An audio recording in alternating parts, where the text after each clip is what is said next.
The hangar doors opened, and the sound of rolling wheels echoed across the airfield as the morning sun cut sharp lines through the metal beams and lit up the polished jet, waiting at the far end of the runway, and every soldier present turned their heads because something unusual was happening inside this strict world of order. A young woman walked slowly toward the aircraft wearing her helmet under her arm, and her eyes fixed forward, and she carried no fear in her steps, only calm determination. That seemed out of place in such a place where doubt lived in every corner whenever someone new appeared. The colonel stood near the tower watching her approach, and his lips curled into a half-smile, and then he let out a small laugh that spread through the group of older pilots standing nearby, and one of them leaned over and whispered that she was just a rookie who would probably choke before the jet even left the ground. The colonel's laugh grew louder as she reached the ladder of the cockpit, and his voice carried across the hangar saying she will never handle that machine. And the other officers chuckled because they agreed, and in their eyes the sky was not for her. But the young woman did not flinch, and she did not turn to respond, because her focus was only on the machine that waited for her like a giant test of steel and fire, and she climbed into the cockpit with steady hands, placing her helmet on and tightening every strap like she had done this 100 times before, even though none of them believed it. The tower crew leaned forward in their seats, and one technician muttered that she would stall the engines or miss half the sequence of switches, and the colonel crossed his arms, waiting for the moment when her mistake would prove him right. Inside the cockpit, the switches glowed faintly under her fingers, and she whispered the checklist in a voice too low for anyone to hear, and each word came sharp and steady like she had carved them into memory long before this day arrived, and when she pressed the ignition, the jet coughed once and then roared awake, shaking the air with raw power. The laughter outside faded as the ground trembled with the force of the engines, and the colonel's smile began to shrink, though he forced it back because he would not let doubt show on his face, not yet, and still he believed she would fail when it mattered most. Her eyes scanned every dial and every light on the panel, and nothing escaped her attention, and with each passing second her movements proved she was not clumsy and she was not afraid, and the crew in the tower started to trade uneasy looks because the rookie they had expected was not the one sitting in that cockpit. The air smelled of fuel and heat as the engines built strength, and the noise rattled every window in the hangar. And still she sat calm with both hands on the controls, as if the roar outside belonged to her alone, and no one else could command it. The colonel shifted his weight and cleared his throat, but he found no words now because the girl who was supposed to fumble had instead made the machine obey her in less than a minute, and the tower crew grew silent until only the hum of electronics and the thunder of the jet filled the morning air. A mechanic standing near the runway whispered that he had never seen anyone handle a start sequence that smooth on their first open test, and another nodded without speaking because none of them wanted to admit the truth forming in their minds. The colonel forced out another short laugh, though weaker than before, and he told himself that she would collapse once the wheels left the ground, because starting a jet was easy compared to flying it, and landing it and surviving the pressure of the sky, but the young woman adjusted her headset and called the tower in a clear and steady voice, saying she was ready for takeoff, and the silence that followed her words was heavy, like a stone dropping into water. And for the first time, the colonel did not laugh. The sound of her voice echoed in the tower and lingered there like a challenge none of them had expected, and the crew looked at one another waiting for the colonel to respond.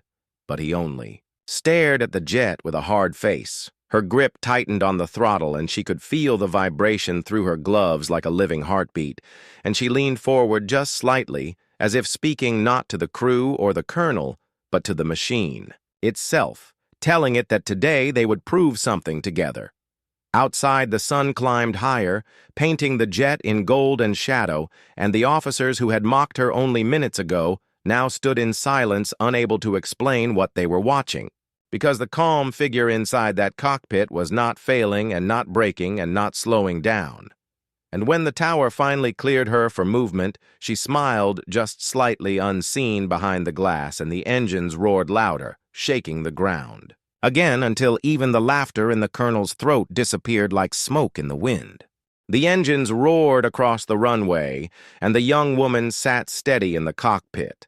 Her eyes locked forward, her voice calm as she spoke once again to the tower, asking for final clearance, and the silence that answered her felt like the entire world was holding its breath, waiting to see if she would rise or fall. The colonel stood at the glass of the control tower, his arms crossed tightly, his jaw set in stone, and though his lips did not move, his mind whispered that she would never make it. Past the first 100 feet that gravity would claim her, and his laughter would return louder than before. The tower officer gave the clearance in a slow voice, almost hesitant, as if unsure whether to grant such power to her hands, and with a single nod unseen behind the visor, she pushed the throttle forward, and the jet began to roll heavy and strong along the concrete path. The ground shook beneath its wheels, the air filled with the scream of engines, and the soldiers who had gathered to watch leaned closer, as if drawn by an invisible thread, each second heavier than the last. Her hands moved without hesitation, her breathing calm and steady, as she guided the jet faster and faster, the lines of the runway blurring beneath, until the moment came when the earth had no more claim on the machine, and with a smooth pull she lifted the nose, and the jet climbed into the open sky. Gasps broke across the tower. Someone whispered that it was impossible for a first run. Someone else gripped the desk so hard his knuckles turned pale, and even the colonel, who had once laughed, now stared unblinking at the rising trail of fire and steel. The jet cut upward sharp and true like an arrow fired into the heavens, and inside the cockpit her heart did not race, and her fingers did not tremble, because this was where she belonged. This was the sky she had dreamed of since the first day she touched a model plane in her childhood, and promised herself that one day she would fly for real. The colonel muttered under his breath that takeoff was easy, that anyone could go up, but not everyone could stay up, and even fewer could come down in one piece, and his eyes narrowed as he waited for the mistake that had to come sooner or later. The jet banked, left and then right, smooth as water flowing around a stone, each turn controlled with such precision that even the tower crew, who had doubted her now, whispered that perhaps she was not just lucky. Perhaps she was trained in ways they did not know, opened her comms again, and spoke in that same calm tone, requesting clearance for a maneuver that no rookie should ever attempt. And for a long moment, no one answered because the tower crew did not believe she had asked what she had asked. Then the colonel leaned forward, his voice sharp, as he ordered them to grant her request, because if she was so bold to attempt it, then let her show the truth, and let her fail before every eye watching. Her grip tightened on the stick her body leaned with, the machine. And then, with a sudden pull, she rolled the jet sideways in a barrel spin so sharp the clouds blurred and the horizon twisted, and the tower erupted in shouts of disbelief, because no beginner could survive that without losing control. Jet spun and then steadied like a dancer landing from a perfect turn, her hands steady, her breath unbroken, her mind focused only on the next step. Not on the gasps below, not on the colonel's growing silence. One officer in the tower dropped his headset in shock. Another covered his mouth as if trying to hold back words that dared to admit what they were witnessing. And the colonel's laugh, which had once echoed across the hangar, now seemed buried somewhere deep where pride fought with fear high above the runway. The young woman smiled behind her visor, not in arrogance, but in quiet victory, because she had shown them that this was no accident and no stroke of luck. This was the result of every hour, every scar, every moment of training that no one believed she had endured.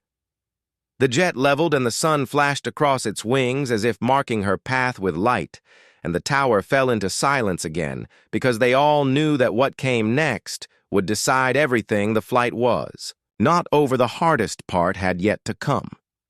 The colonel whispered low enough for no one else to hear that landing would break her, that many had risen with confidence but few had touched the ground with grace and survived the test of crosswinds and weight and speed and pressure, and he told himself that his final laugh was waiting.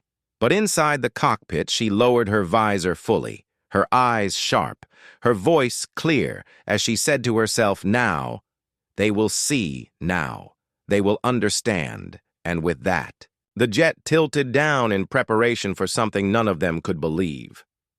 The tower held its breath once more, the officers silent, the soldiers below frozen in place as the jet began to dive faster and faster, the sound of the engines like thunder, rolling across the base, and even the colonel could not look away, his eyes locked on the impossible sight unfolding above. The jet plunged downward, cutting through the sky with a roar like thunder, and every eye on the ground widened in fear, because the speed was too much, the angle too steep, and the risk too high for anyone, especially for someone the colonel had called. A rookie only minutes before. The tower filled with shouts. One officer cried out that she would smash into the ground. Another covered his face as if refusing to watch the disaster unfold. Yet even through the noise, the colonel stood silent, his jaw tight, his eyes fixed on the jet as if his pride refused to blink inside the cockpit. The young woman breathed slow and deep, her hands steady on the controls, her body pressed hard against the seat as gravity pulled at her, but she did not tremble. She whispered to herself in a calm voice that this was only the beginning and that the sky would bend to her will. At the last possible second, she pulled hard on the stick, and the jet responded like a wild beast, tamed in her hands. The nose lifted. The angle shifted and the machine skimmed across the runway so close that sparks of dust flew into the air and windows rattled from the shockwave. Gasps erupted across the base. Soldiers ran to the edge of the runway to see better, and the tower fell into a silence that was almost heavy enough to break the walls because none of them could believe what they had just witnessed. The colonel's lips parted, but no sound came out, because even he could not deny that her control had been flawless, and his laughter now lay buried deep beneath a weight of disbelief and unwilling respect. She lifted the jet back into the sky, rising sharp and smooth as though nothing had happened, as though diving toward death had been no more than a warm-up, and her voice broke the silence of the tower once again as she requested clearance for advanced maneuvers. One officer shook his head in shock, saying no rookie ever requested such things. Another muttered that she was either insane or something, far greater than they had ever seen before. And though the colonel said nothing, his silence was louder than their words. The jet arced high into the clouds, and then rolled sideways in a long, slow curve, her wings catching the light of the sun. So, brightly, it almost blinded those below, and for a moment the sky itself seemed to belong to her alone. Her heart did not race in fear. It raced in joy because up here she was free, and every lesson, every hidden hour of training, every failure and rise, again had brought her to this moment, where the world could no longer doubt her. The colonel whispered under his breath that this was still not enough, that anyone could dance in the air. But landing would break. Her landing was the final test. The hardest truth. The unforgiving judge that cared nothing for pride or dreams. But instead of slowing, instead of preparing to land, she tilted the jet again, sharper this time, faster. This time pushing it into a climb that tested the very bones of the machine, and one mechanic watching from the ground shouted that she was going to tear the jet apart with such strain. The wings rattled, the engines screamed, and yet she held steady, her eyes unblinking. Her breath controlled as if she and the machine were one, and every soul below could only watch powerless as the impossible unfolded above. She cut her comms for a heartbeat, whispering to herself, "Now they will see. Now they will know." And then she pushed the throttle further, throwing the jet into a roll so sharp the sky spun like a wheel, and still she held control. The tower crew stood frozen, no one speaking, no one daring to breathe as the jet twisted and turned through patterns that should have been chaos, but looked instead like a dance of precision and art. The colonel pressed his hand against the glass. His eyes narrow, his mind racing between disbelief and fury, and a feeling he did not want to admit, a feeling that she was showing him something greater than all the laughter, all the doubt and all the rules he had trusted his entire life. Down below, a group of young cadets stared with open mouths.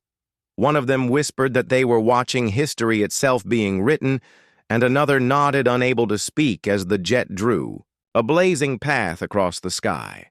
She brought the machine back around, lowering her altitude in a controlled sweep, her voice calm again as she told the tower she was preparing for final maneuvers before landing, and the silence that followed felt like the whole base had paused its heartbeat. The colonel finally spoke, his voice low and heavy, like stone breaking, saying if she could land, then no one could laugh again. And everyone in the tower turned to look at him, knowing that his pride was now chained to her success or failure. Above the runway, the jet tilted its nose slightly, the landing gear sliding into place, the wheels locking with a sound that rang even through the roar of the engines, and all eyes followed her descent with a mix of fear and awe. The wind picked up strong and sharp, threatening to push her off course, and one officer shouted that the crosswinds were too much, but she did not waver. Her hands held firm, her voice steady as she whispered to herself once more that nothing would break her now. The jet dropped lower toward the runway, its nose angled down its wings, steady in the heavy crosswind, and the soldiers on the ground pressed their hands against their helmets as the roar of the engines grew louder, filling every corner of the base with thunder. The tower shook with nervous voices. One officer cried that she was coming in too fast. Another warned that the crosswind would push her into the grass, and a third muttered that this was the moment when gravity would take its revenge for every trick she had pulled in the sky. The colonel leaned forward, both hands gripping the edge of the console, his eyes sharp, his face pale, and though he said nothing, the silence around him was heavier than the noise of the engines outside, because everyone knew that he was waiting to see if she would fall. Inside the cockpit, she breathed slow and steady, her body pressed tight against the seat as the jet trembled under the strain, the wind slamming hard against the wings. Yet her hands never shook, and her eyes stayed locked on the runway ahead, as if nothing else in the world existed. She whispered softly to herself, telling the machine to trust her, telling the sky that she would not break, and her words, though unheard, carried into her movements as she tilted the stick slightly, correcting the angle with such precision that even the tower crew could see the skill in her hands. The nose dipped closer, the wheels only seconds from touching the earth, and gasps broke out across the base because the speed was still too high, and the colonel finally spoke, his voice sharp with tension as he muttered that this was the end. But in the very last instant, she pulled back just enough to ease the descent, the jet gliding like a bird, skimming water, the wheels kissing the runway with sparks of friction as the soldiers shouted in disbelief at the sight. The landing gear bounced once the machine jolted under the force, and for a terrifying heartbeat, it looked like the jet would veer out of control.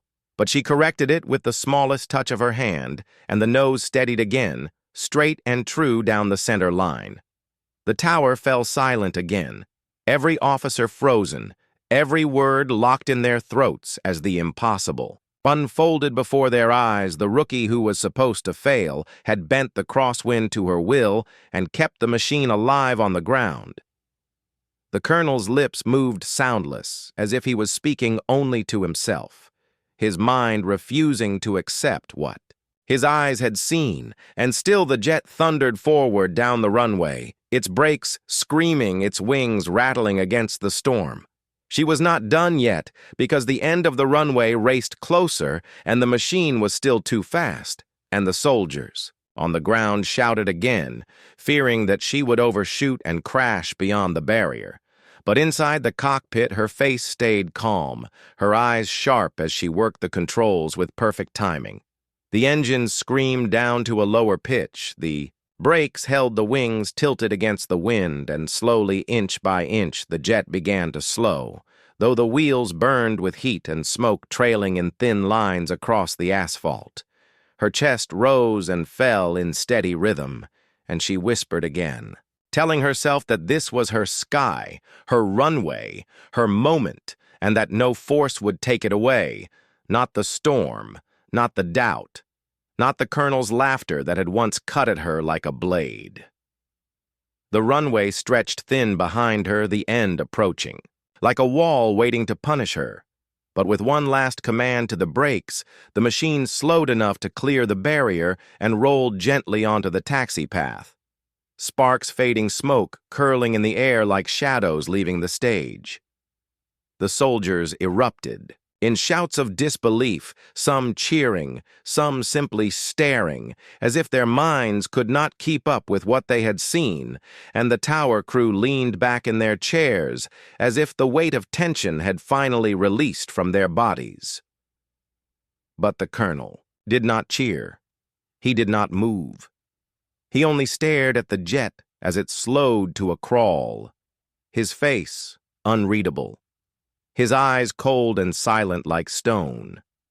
And the men around him dared not speak, because they knew that his pride had just been struck harder than any storm. She sat in the cockpit breathing quietly, her gloves resting on the controls, her visor hiding the small, calm smile that grew across her face, because she knew what she had proven. She knew that the laughter had ended, and in its place was silence. Heavier than any roar, the tower microphone crackled. Someone tried to speak, but the words broke off and the silence returned once more as the jet rolled slowly toward the hangar engines, cooling wings shining under the sun like blades that had cut through the impossible. The colonel finally turned away, his face pale, his voice low as he whispered that it was not over yet, that anyone could land once, but true pilots were tested when they faced the storm again and again. And though no one answered, every soul in the tower knew that his words were nothing but a shield for the pride he had lost. And as the young woman guided the jet to its final stop, shutting down the engines with the same calm precision that had begun this journey, the silence of the tower told the truth that could not be denied. She had broken every limit they had placed on her, and the sky now belonged to her. The jet rolled to a slow crawl along the taxi path, the roar of the engines fading into a low hum until the only sound left was the hiss of cooling metal and the faint crackle of the radio. Yet the silence that followed across the base was louder than thunder, because every eye was still locked on her. The soldiers on the ground stood frozen, some with their helmets in hand, others with their mouths open wide, none daring to speak, because what they had seen was not only flight, it was something beyond rules, beyond training, beyond doubt. The tower crew remained seated in heavy stillness, their eyes wide, their hands gripping the edges of their desks as if afraid to let go. One officer whispered that no pilot he had ever known could have survived that landing in such wind. Another shook his head, unable to find words at all. The colonel stood apart from them, his shoulders stiff, his face pale, the laughter that had once carried across the hangar now nothing more than a ghost in his throat. And, though he tried to hold his pride together with silence, the truth was written clearly across his eyes. Inside the cockpit, she removed her gloves slowly, her hands damp with sweat. Though her face stayed calm and steady behind her visor, she blinked, once breathed deep and whispered softly to herself that it was done, that the sky had heard her and answered. She guided the machine toward the hangar, her fingers moving with quiet confidence across the final switches, the engines slowing further, the vibrations softening until the jet seemed almost to sigh like a beast finally at rest after a battle. As the wheels came to a halt, the ground crew rushed forward, but none dared speak. First, they simply stared up at her as if she were something unreal something pulled out of a story instead of flesh and blood, and her silence in return only deepened the weight of the moment. The colonel finally moved his voice low and sharp as he ordered the tower crew to clear the channel. But his words carried no strength, because even he knew that the authority he clung to had been cracked by what he had seen. She removed her helmet slowly, her hair falling free across her shoulders. Her face revealed calm but fierce, her eyes meeting the stunned soldiers around her, and for the first time she allowed herself a small smile, not wide, not proud, but steady, like a quiet victory. One mechanic whispered that he had never seen anything like it. Another muttered that legends began in moments such as this, and though no one dared to speak louder, the murmurs spread across the runway like ripples of truth that could not be hidden. The colonel stepped down from the tower, his boots striking the pavement with sharp, heavy steps, his eyes locked on her as if trying to break her with a stare, yet as he drew closer, he found no weakness in her gaze, no fear, no doubt, only calm fire waiting for him. He stopped a few feet away, his jaw tight, his breath heavy, the soldiers watching every second, because they knew that whatever he said now would remain carved into memory for years to come. He opened his mouth, then closed it again, because there were no words left to undo what had happened. No laughter, no dismissal, no insult could erase the path of fire she had carved through the sky. And the silence that followed was heavier than any speech. She spoke first, her voice quiet, yet firm, saying that the sky did not care about laughter or doubt, that the machine did not care about pride or rank, that only hands steady and hearts unbroken could survive above the clouds and bring the jet home alive. Her words carried across the runway and into the ears of every soldier, every officer, and though they were soft, they struck harder than any shout, because they were the truth spoken without fear. The colonel turned his face away, unable to hold her gaze. The silence around him pressing down like weight, and though he wanted to laugh again, he could not. The sound refused to come, his pride chained by the proof that now stood before him. The soldiers began to cheer, then not loudly at first, but rising with each voice until the silence was broken by waves of sound that shook the air louder than the engines had ever roared, and for the first time the bass echoed, not with doubt but with belief. She stood on the wing of the jet, her helmet under her arm, her smile steady, her eyes clear, and as the cheers rose around her, she raised one hand in salute, not to demand respect, but to share it, because she knew the sky belonged not only to her, but to everyone who dared believe. The colonel walked away, his steps heavy, his shoulders low, the sound of the cheers chasing him down the runway, and though he tried to shut it out, the silence in his own chest was louder than anything he had ever known. The tower crew stood watching her. The soldiers surrounded her, the base alive with voices, yet still within all the noise. There was a deeper silence, a silence of respect, a silence of awe, a silence that would remain long after the echoes of cheering faded. And in that silence, one truth became clear. The colonel had laughed when she entered the cockpit, but when she landed, the entire tower, the entire base, and even the sky itself had fallen silent in witness of what she had done.